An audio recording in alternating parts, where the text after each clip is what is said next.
Megs. Okay, Meg.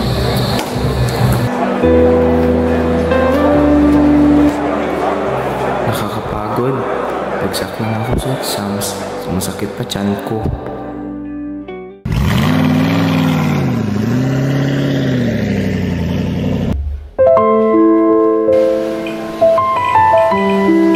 Ano ba yan, anak? Halika na kumain. Dalabong mata mo, computer.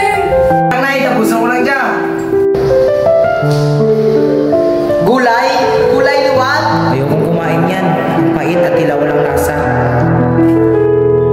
Bili na lang ako ng chichirya. Hindi naman malalaman ni nanay.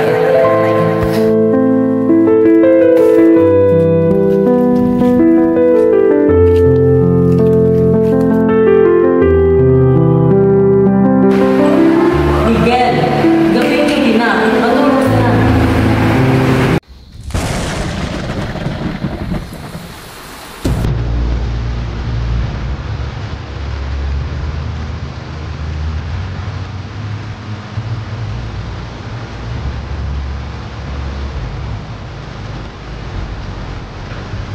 Sakit. Talaga. Siguro pag kumain ako ng gulay, hindi ako magkakasakit. Hindi ako hihina. Wala naman. Hindi May ako mga magigising batang sa gutom. natutulog na may lumas. Sakit ang tiyan ko. Hindi dahil sa takot o lungkot, kundi dahil sa gutom. Ang tamang nutrisyon ay hindi pribilehiyo. Isa itong karapatan.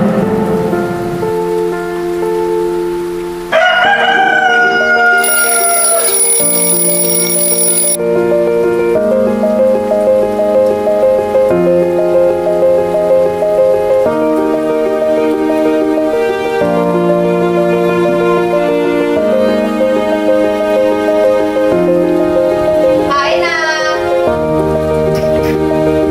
Wow, gulay! Sa bawat kagat ng gulay, may bagong lakas, sigla at kalaman na makukuha. Huwag nang palampasin ang pagkakataon. Gulay na, healthy pa.